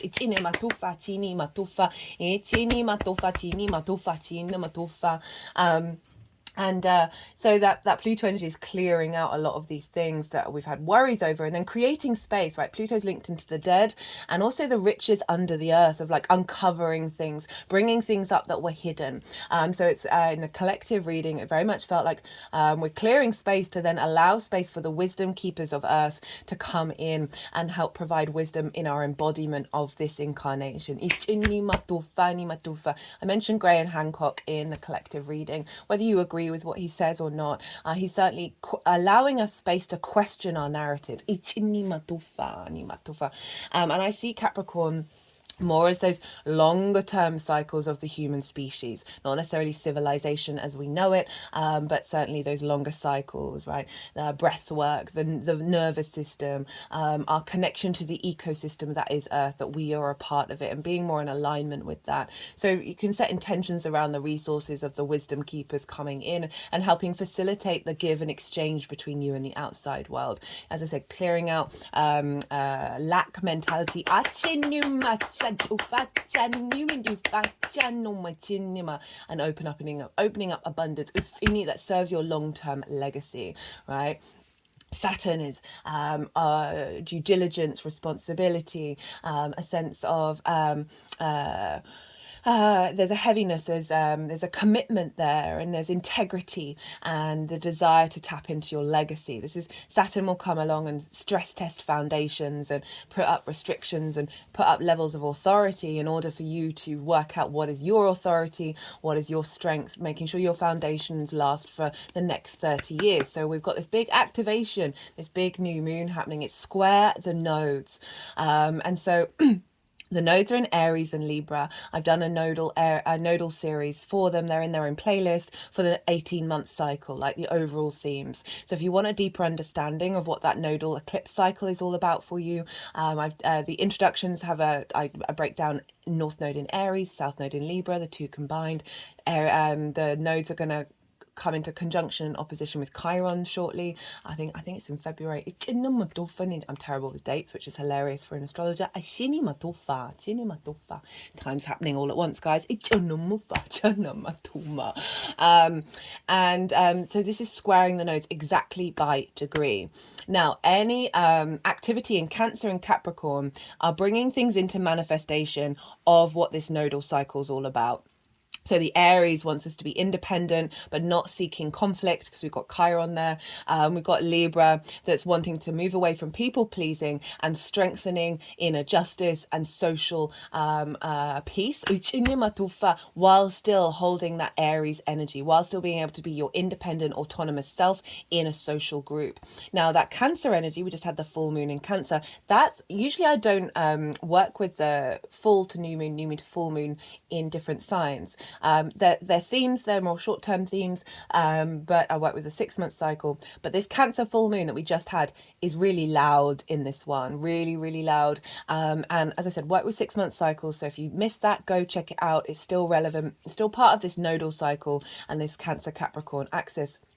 And so that Cancer, whenever we've got transits in Cancer and planets you've got in your natal chart in Cancer are going to be letting go of things and refining. It's the base, it's the bottom of the cycle of manifestation of the nodes. And then the Capricorn energy is like the peak, what we're raising up, what we're heading towards.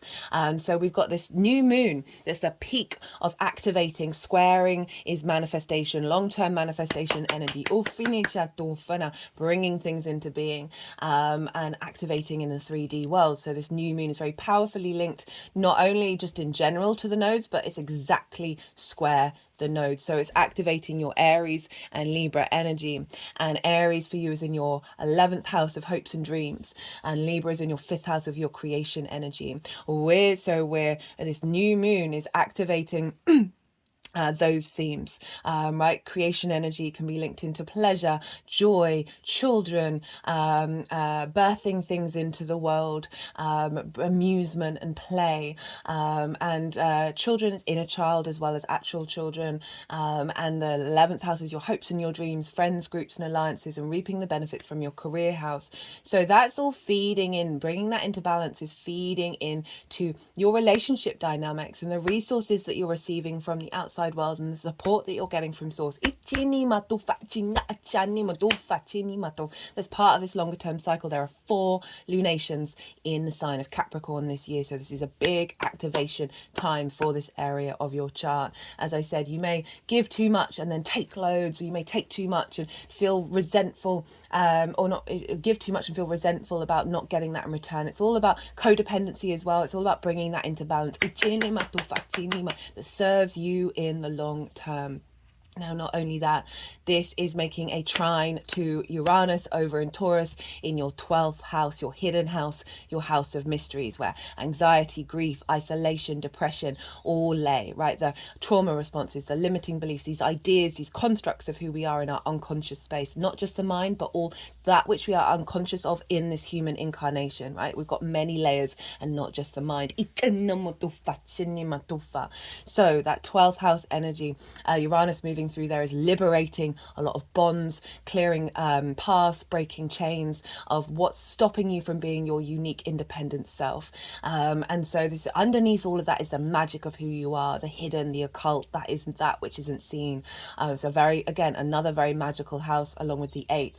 And Uranus, so where we've had the honouring of the past cycles of the wisdom keepers in Capricorn, very traditional energy, Uranus is very independent, it's very forward thinking, it's very maverick energy, it can be very contrary, breaking out of convention and feeling liberated. So we've got some liberation energy in your 12th house, breaking some bonds around intimacy, around your relationship dynamics, codependency, you can, with the 8th house, I always say, like, don't rely on the outside world. If you're saying I need this and I need this in order to take these actions, scrap that, do the things that you can do, be in a state of curiosity, and then see what comes towards you, rather than being in that state of like Uranus wants you to be free, and it's trining this moon. Trine is an aspect of Jupiter, bringing inspiration, wisdom, sense of cohesion, a bringing together to then expand in the whole, a sense of faith and knowing, and with that, luck, abundance and opportunity. So we're getting this beautiful energy coming in from Uranus,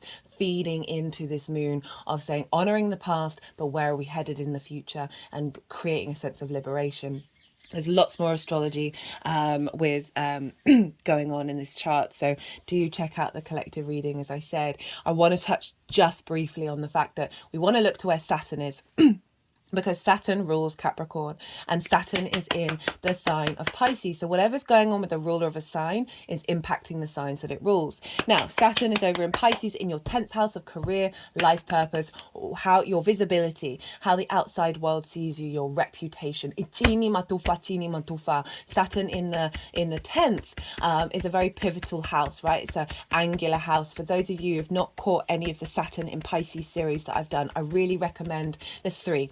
The first one was the ingress, and in the introductions I talk in great detail about Saturn in Pisces, Saturn with Neptune, Saturn with Jupiter, because Jupiter traditionally rules Pisces. And you might want to revisit and watch the all 12 signs series for Gemini, because I break down the themes of Saturn in Pisces in way more detail. The second series was about the retrograde, and the third is the live one when Saturn went direct on the 4th of November. It will be going retrograde at the end of June, so that's a longer term cycle. It's in an angular house for you Gemini risings, or if you've got any mutable energy, that strong mutable energy, Saturn is squaring or opposing it, so it's going to be playing a pivotal role, but it's very pivotal in your 10th house of career and life purpose, right? Career doesn't have to be your life purpose, it can facilitate it. And Saturn can be a difficult transit. It's an powerful, empowering transit, but it takes a while to get going, and it often brings up restrictions and limitations before doing so. So you might want to go check that out, just because this is on an angular house and it's going to be having a lot of weight. If I didn't know astrology, I've got Saturn currently opposite my moon. Sorry, my sun. Goodness me, opposite my sun. And if I didn't know that, I think it would have had a bigger effect on me in a heavy negative way. And it's really freed me up to be able to work with that energy rather than fight against it, because I don't know what's going on. So Saturn in the 10th, giving you responsibility, duty, commitment, striving for your legacy, figuring out what your authority is in regards to what is your life purpose, what do you want from your career, how do you want to be seen in the world. It's a very powerful transit, and so all of that is influencing the give and take between you and the outside world. Perhaps as I said, codependent relationships that may have held you back from really knowing your true life purpose, not necessarily getting the resources you need in order to facilitate your career. The ability to tap into source energy to help activate a higher vibrational timeline, or with your career or with your life purpose, how you're seen, and really seen in a way of abundance, rather than lack. Now, Saturn is in Pisces, ruled by Jupiter. So where's Jupiter? Jupiter's over in Taurus with Uranus. So back to the 12th house. Jupiter has been retrograde for a while, so you may have felt restriction around the sense of abundance, the sense of wisdom, the sense of luck, but Jupiter went direct at the end of the year. The New Year's astrology was wild. It was all linked into the Mercury retrograde series, which for Gemini, you're ruled by Mercury. You might want to check that out. It's direct now, but there was so much in that, especially the fact that, there's a lot going on that you still might want to check out. But Jupiter in the 12th is now direct, so there's a more expansion, there's more a sense of knowing rather than a questioning. There's a deeper sense of faith, of releasing things that don't serve you, that don't bring abundance into your life. Itini matufa, Jupiter moving through the 12th house, bring you wisdom to understand those things that may be blocking you in your unconscious and help you tap into your magic and your truth. Now Taurus is ruled by Venus, so we want to look to where Venus is, and Venus is over in the sign of Sagittarius, opposite your sign, Gemini, in the 7th house for Gemini's risings. This is the house of relationship dynamic, well, not dynamics, one-to-one relationships, intimate relationships. This can be business partners, one-to-one clients, people that you work with on a one-to-one basis at work, intimate friends, as well as long-term committed romantic relationships. It's linked into marriage and contracts, the 7th house. But obviously marriage is more of a traditional format. It doesn't have to be marriage, but this is element of a contract of commitment, right? The people that you commit to, so the 7th house is the frequency that you're drawn to, and also how you show up in relationship dynamics. It's also your relationship dynamic with source, like how does source show up to you? It's not the give and take, it's not the exchange, that's the 8th house. Now Venus is in your 7th, so you're more focused on finding love and connection, wanting to connect intimately, of wanting these relationship dynamics, elevating those that are in your life, as well as seeking this desire for connection, this desire for harmony in these relationship dynamics as well, and being more valued in these dynamics, so that we've got a feedback loop between Venus and Jupiter, because Venus is in Sagittarius, ruled by Jupiter. But Venus is impacting Jupiter of like, let's get these relationships in alignment with this expansive wisdom in your unconscious soul, the magic of your soul, which is in the 12th house. That's then feeding into your career house. So sometimes relationships hinder our work, hinder our career, or that they are part of you, what you want to bring into your life purpose. Like, so often we can prioritize the other over ourselves, and we want to be in balance with that. You always want to be in balance, right? We're not giving too much or taking too much, going back to the 8th house. So 7th house relationships, impacting, bringing a sense of ease and understanding of what they mean to you, helping provide wisdom and unification in the magic of your soul, impacting where are you headed, what are you doing, how is this serving you in the long term. Saturn in the 10th, then feeding into those relationship dynamics of making sure you're moving away from scarcity and codependency, right? And really facilitating the abundance, tapping into the abundance and the wisdom of the resources that you're connecting to with that Capricorn energy. And so, as I said, Venus and Jupiter are in each other's signs. So this is called mutual reception. So they're in each other's realms. They're basically telepathically talking to each other, saying Venus is asking Jupiter for like, how do I utilize the Sagittarius energy, and Jupiter's talking to Venus, saying, how do I utilize the Taurus energy? So really supportive energy between clearing out old energies around relationship dynamics, as well as facilitating support from your soul's frequency into these relationship dynamics. So even though this is a moon ruled by Saturn, which can be heavy, there's a maturity, there's a toughness to Saturn, there's a steeliness, there's a got to get on with your duty. You got the two benefics, right? The yes planets, basically strengthening this moon, right? Giving a more flow, more ease to this formation.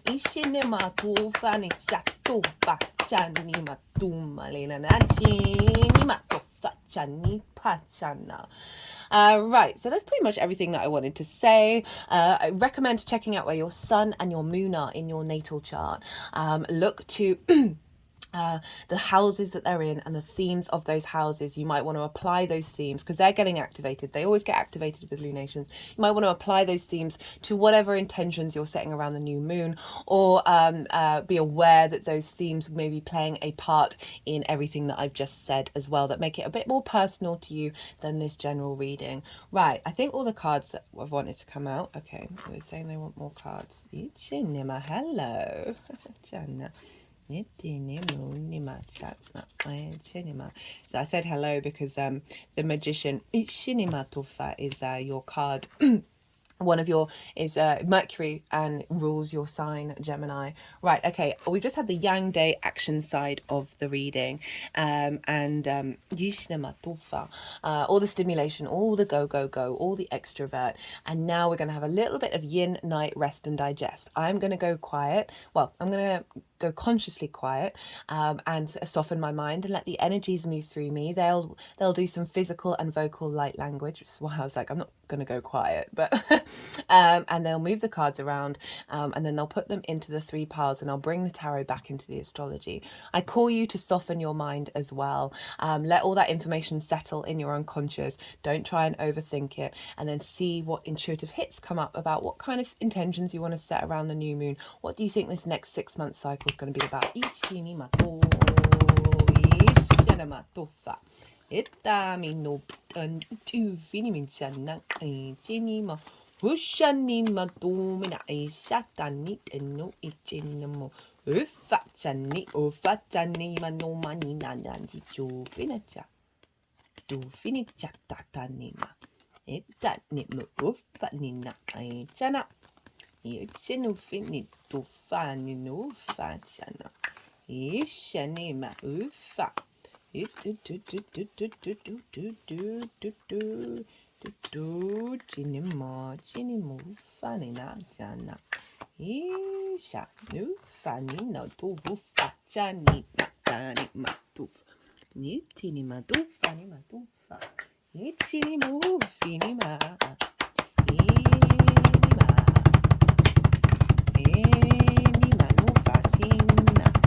tuffa. Itini etino fuffene.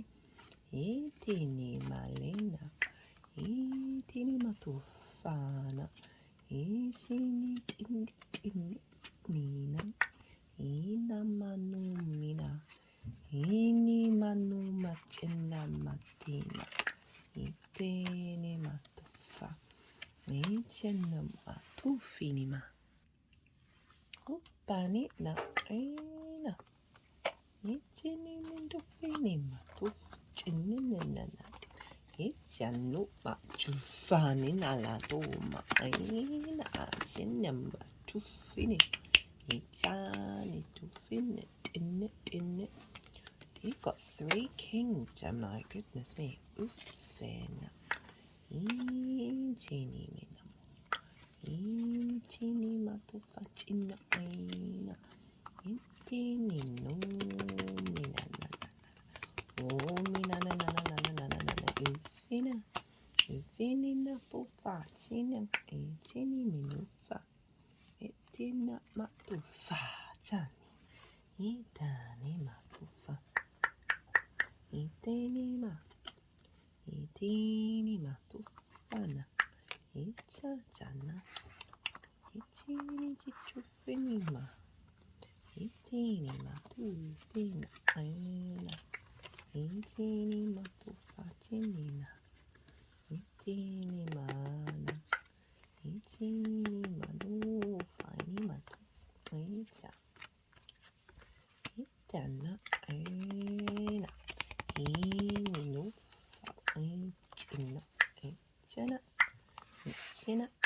China motufa china chini tufa china tamachani matufa itini matufina ichano ufa china enema itini matufa china ichani matufa ishani matufana ichini matufana itani matufini etina itini numa itini nufin itini matufa itini maena tufa itufinu itufane echana itini matufana itana ufa machene itini matufana itini matushini na itini ma upana echane no mane inima dinema shishanuma itinima achanima itinima ufinima tinima tufa chinima tufa ilima numana itani nufa ichinima dumina ichani ichanimi tufa nitunuma chanima tufa chinima Ishima arena Okana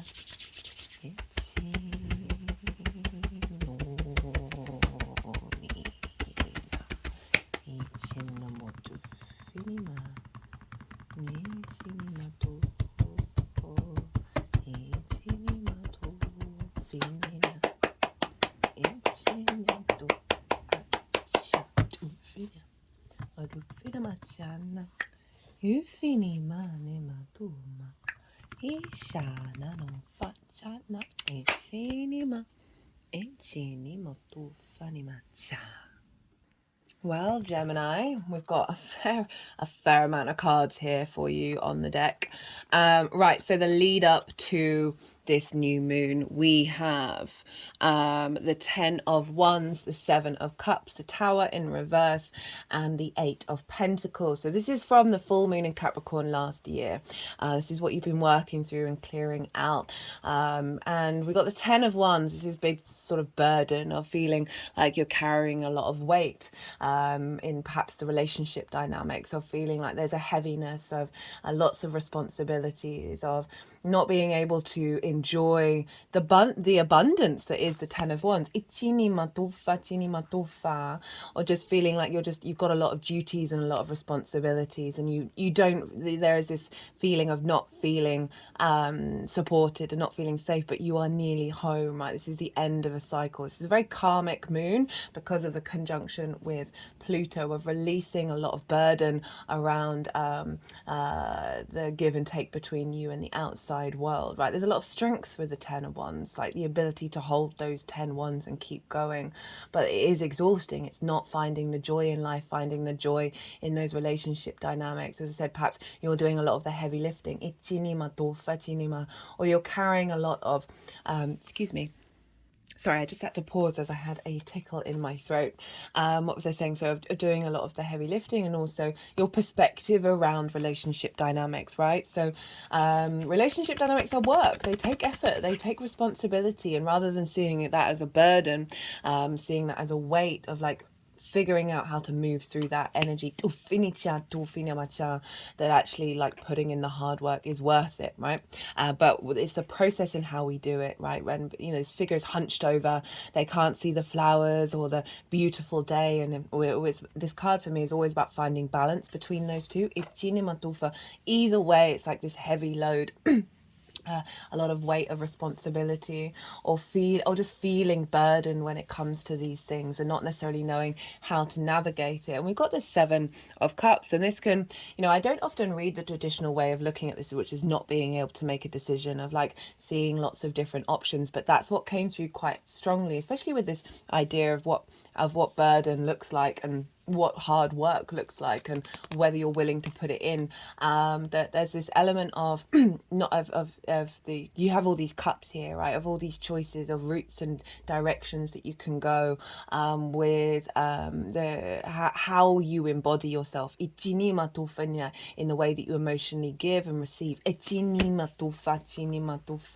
Perhaps having different pathways around a deeper understanding of how you show up, and working through that and trying to figure that out. Perhaps having a lot of distractions as well. You know, we've got certain things in these cups that aren't necessarily in the traditional Rider-Waite, that of falling into that, and being clouded because of that. That's not allowing you to truly see the truth of what you are in relationship to the other.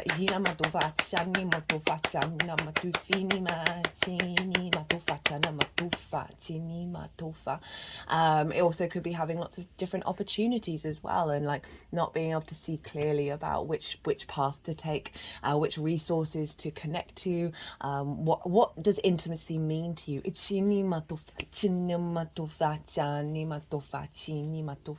And carrying on a lot of weight from past lifetimes. Got the Tower card. It's in reverse, which is you know, this would the first thought that I had when I saw it in reverse, and I always try and go with my first thoughts, is this is a breaking down of internal structures within yourself, of dynamic, right, and how you give and how you receive and how you perceive things. I link this card, even though it's Mars's card, I link it in with Uranus, and Uranus has been in your 12th house for ages, like really uncovering the depths of things. The Tower is all about breaking down the structures that are at the top and making sure that that foundation, that root, that soul of who you are is still there. So this is saying that through this journey of like working through this energy and seeing this energy crop up, you've been pulling down structures internally. It's probably been very discombobulating and sort of a bit strange, and this new land, you're creating new space within you, of bringing in a new understanding of what this feels like for you. And we got it with the 8 of Pentacles. This is whistle while you work. This is mastering of this game of like putting in so very interesting. I was saying about, you know, with that 10 of Wands, which I don't usually read it that way, of like seeing the give and take as a burden, right, as a way of not liking wanting to do the work. This card's all about wanting to do the work. So there's obviously been a shift that's happened, that's pulled down certain structures, that is then creating space for you to want to master this dynamic of making sure that you are centered in yourself, but then it's drawing towards you dynamics that work with that, rather than sort of like isolating yourself and pushing that away, are really seeking intimacy, right? Capricorn there can be distance there can be a sense of there's a coolness, especially with the Capricorn moons, right? There's a level of pragmatic nature, right? But underneath all of that is this desire for cycles, this desire to connect in the ecosystems, but it takes a bit more work and it takes a bit more maturity. So this card showing up saying, no, okay, well, we've moved through this. We're moving through not being able to make a decision to, okay, let's refine who I am and what I'm doing with this dynamic. And then rather than seeking it from the outside world to make all the difference, it's like going inward and doing that work yourself. Look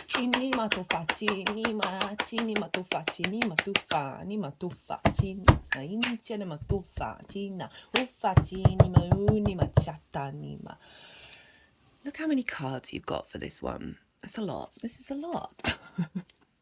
So this is the energy of the moon itself. Let me just remind myself of what's here. You've got a lot going on. Got the Knight of Swords, very Gemini energy. We've got the Hanged Man. Hanged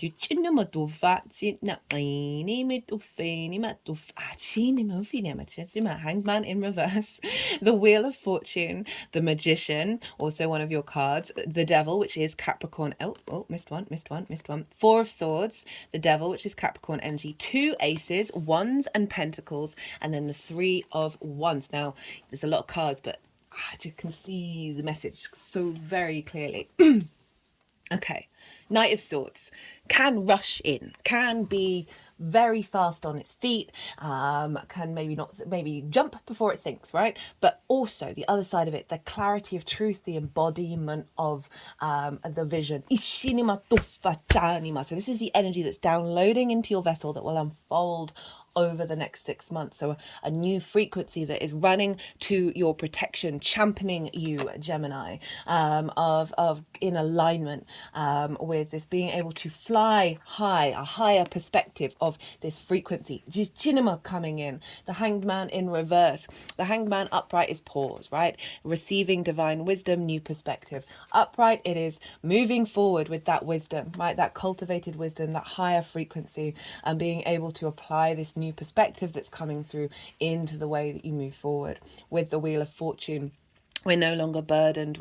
This card's shown up a lot, which I'm not surprised because Jupiter's involved here. This is Jupiter's card. This is expansion. Fate is on your side. Things are going to shift and change that are more in alignment with more abundance. But also wisdom, right? With the Wheel of Fortune, of honoring the cycles, of being at peace with all that has come before you, and knowing that everything changes, including you and the way that you operate.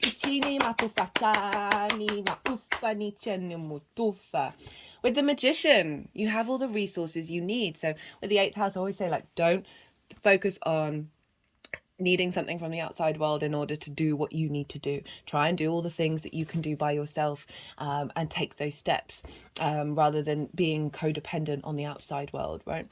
We want to be in balance. And the Magician is saying you have all the resources that you need in order to manifest new frequencies, in order to take action, perhaps bringing in resources that are helping your manifestation energy. New dynamics that is allowing you to manifest in the world, right? So many relationship dynamics cause us to be stagnant. Quite forceful. The energy's been really forceful with this. Not surprising. Pluto and square the notes. They're just sort of really hitting over the heart chakra. I feel like it's clearing a lot of energy there. Four of Swords. I love this. The moment I saw it, I was like, that's great for the 8th house. This is being held by something bigger than yourself, being able to be at peace and to meditate and have an element of stillness and maturity in witnessing what you're experiencing, right? So this is what I thought with this one was source energy, your give and take with source, of like receiving wisdom, receiving information from source, and feeling held by the outside world as well, and not feeling like not supported and left out in the cold, of actually being enclosed and supported and loved. This is also allowing some stillness in relationship dynamics where you feel safe in them. Traditionally, in the Rider-Waite, the Three of Swords are hanging above this figure's head and the Ace of Swords is underneath. So moving away from grief, moving away from heartbreak. However that shows in relationship dynamics, it's not just a romantic, and finding the truth within yourself, right? And recalibrating. Got it with the Devil, Ace of Pentacles, Ace of Wands, Three of Wands. The Devil is Capricorn energy. All I'm getting is power from this. This is strength. This is fertility. This is abundance, right? This was traditionally Pan, the god, and lots of other horned gods in pagan, indigenous traditions. This got converted in Christianity to be something negative because this was that energy of the horned god represented fertility, abundance, taking action to bring abundance into the 3D world and the cycles that we're in. So again, bringing in the resources of the 3D world, creating abundant space, creating fertility and flow between you and the other, and having fun with it, right? You know, the Devil's a bit of a trickster. With the Ace of Wands, Ace of Pentacles, big ace energy, big refresher, renewal of your passions, your drives, your creativity. There's also, it's a very phallic symbol as well. So if we're linking it into romantic relationships, because Venus is in the 7th house, that can be a theme that's showing up here as well. But just generally, creativity and passion and new ideas and new inspiration around relationship dynamics, around the resources of the outside world. Opportunities coming in the earthly plane as well, because we've got the Ace of Pentacles, which is saying this is after everything that you've gone through, there's now a renewal. There's new ideas, new frequencies coming in, new dynamics that is serving you in the 3D world and your spark of spirit. Of bringing things into manifestation.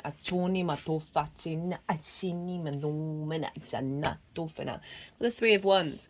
This is starting a new journey from the higher ground, right? This figure is on the cliff, representing they've got good foundations, they've got strength, they're protected, there's armor here, the coat of many colors, of really embodying every aspect of self and starting on a new journey. These ships are going out into the world. You don't know where you're headed with this new frequency, but you've done the groundwork, you've got this energetic foundation of like wherever you're headed, it's taking you to new territory that you may not have experienced in this lifetime.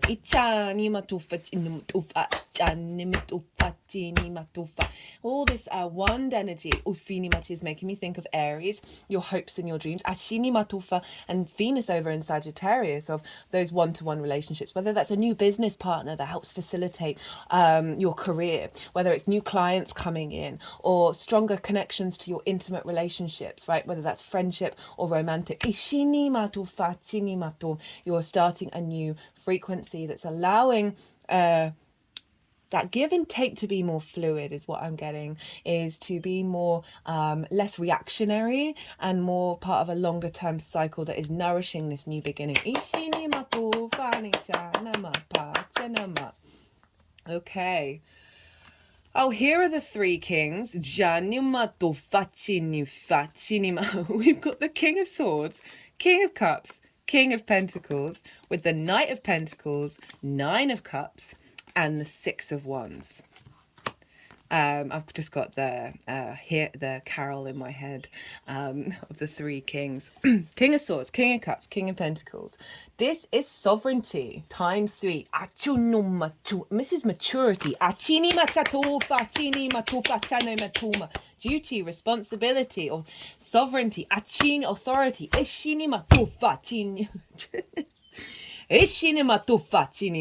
Clarity of mind, not distorted, emotional control, high creativity and intuition, abundance, creating things in the 3D world. I love this for you. I really do. This is so powerful that this is how this is all manifesting moving forward with this new frequency coming in. There's a sense of maturity, of longevity. Kings aren't always in the immediate, right? They're not thinking small, they're thinking long term in order to not only support themselves but those around them. There's a leveling up happening here. I keep wanting to say the word maturity because of these kings, of being able to take action with that strength and power, right? And bringing in that pentacle energy, because we've got the Knight of Pentacles. The Knight of Pentacles is slow and steady wins the race. This is commitment. You've got the Knight of Swords, the Knight of Pentacles. This is a really appreciating the right, Gemini risings, there's an element of speed to you, right? You're the fastest, Geminis across the board, regardless of rising, you're the fastest moving zodiac. I really like this Knight of Pentacles showing up with this Capricorn energy of how you deal with it, of grounding you, of giving commitment and strength and wisdom to the actions that you're taking based off of the maturity that's coming through on all of these levels, right? And being able to embody that moving forward. They're taking the action that serves you in the long term. Got the Nine of Cups and the Six of Wands finishing this off. Right, the Nine of Cups is internal emotional contentment, emotional abundance, and gratitude. This is the genie in the bottle. So there's an element of potentially a wish being fulfilled for you further down the line in relation to these new dynamics showing up. This could be, again, commissions, inheritance, that sort of thing, both 3D and cosmic, as well as new dynamics around how you interact with the other, right, and everything other than yourself. There is an alignment with you feeling emotionally content rather than draining your cup. There's a lot of cups here. There's a lot of gratitude. And we've got the Six of Wands. We've gone from the Ace to the 3 to the 6. The Six of Wands is victory, is like celebration, acknowledgement, recognition from the outside world, recognition from anything other than you that sees what you put into the world and how you value it. The celebration with the Six of Wands as well. There's the wreath of victory. There's a real sense of having gone through some hard work, of coming out the other side and feeling victorious in what it is that you've wanted to achieve. There's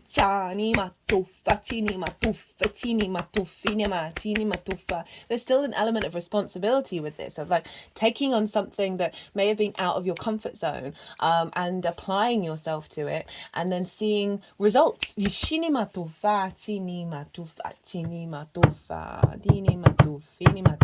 So let's just link this into Saturn in your 10th house, of bringing more maturity in where you're headed and what's important to you. Right, clearing out some blockages in your 12th, bringing in that King of Cups, right, very intuitive, very magical, bringing about a sense of abundance that's in alignment with new frequencies around one-to-one relationships.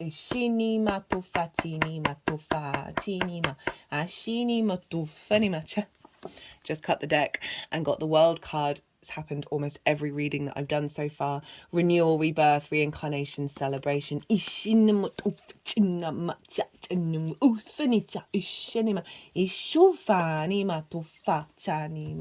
really breaking out of old cycles with this moon and bringing forth God's a magician, performer, creativity, illusion, power. right? So I'm just thinking about the fifth house of where Libra is squaring this with of your creativity and your hopes and your dreams, right? Your pleasure principle, your play, of being in alignment with new frequencies that are coming in, that are allowing you to be the magician, allowing you to bring a sense of joy to your interaction with the outside world and how you tap into the resources of it.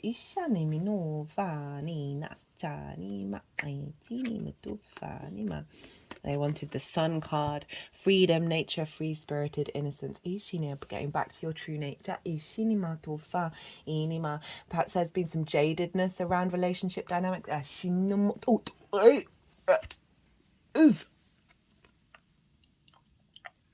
Sorry. Sometimes, like, I have a lot of energy releases through my mouth and come in through my mouth, and that was a really, really big one. I mean, most people are a bit jaded around that, usually from, experiences that are difficult, right? Bringing in the freedom to be more in flow, rather than the restrictions and the lack, and tapping back into your true nature. Got self-discipline, wanting to show up. That's really sort of reconfirming the Seven of Cups that I was talking about. And the Eight of Pentacles, of being able to commit to something.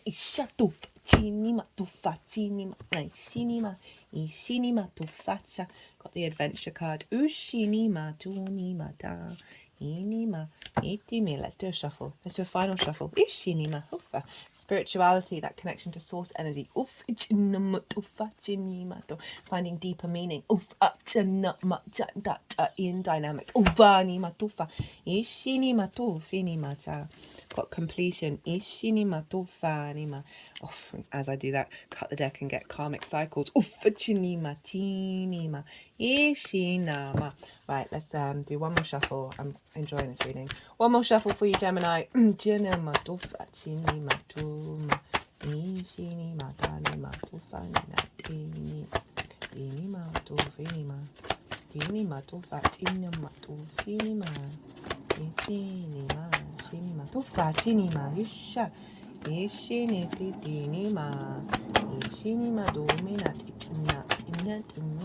The surrender card sort of half came out there and came back in again.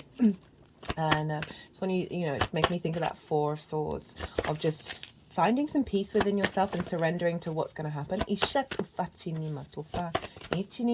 And not fight it with old preconceptions.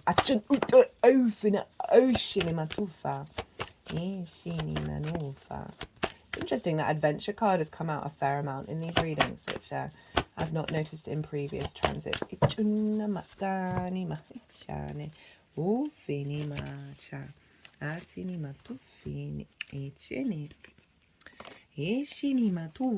Final card for you, love. Love of yourself, re-enhancement of your love with the universe, relationship dynamics, love of the resources around you, your connection to transforming love, bringing depth and wisdom to it, in a sense of maturity. Right, Gemini, I'm going to leave it at that. I hope you enjoyed this reading. I did. Be good to yourselves, Gemini. Be good to those around you, and most importantly, be well until we meet again.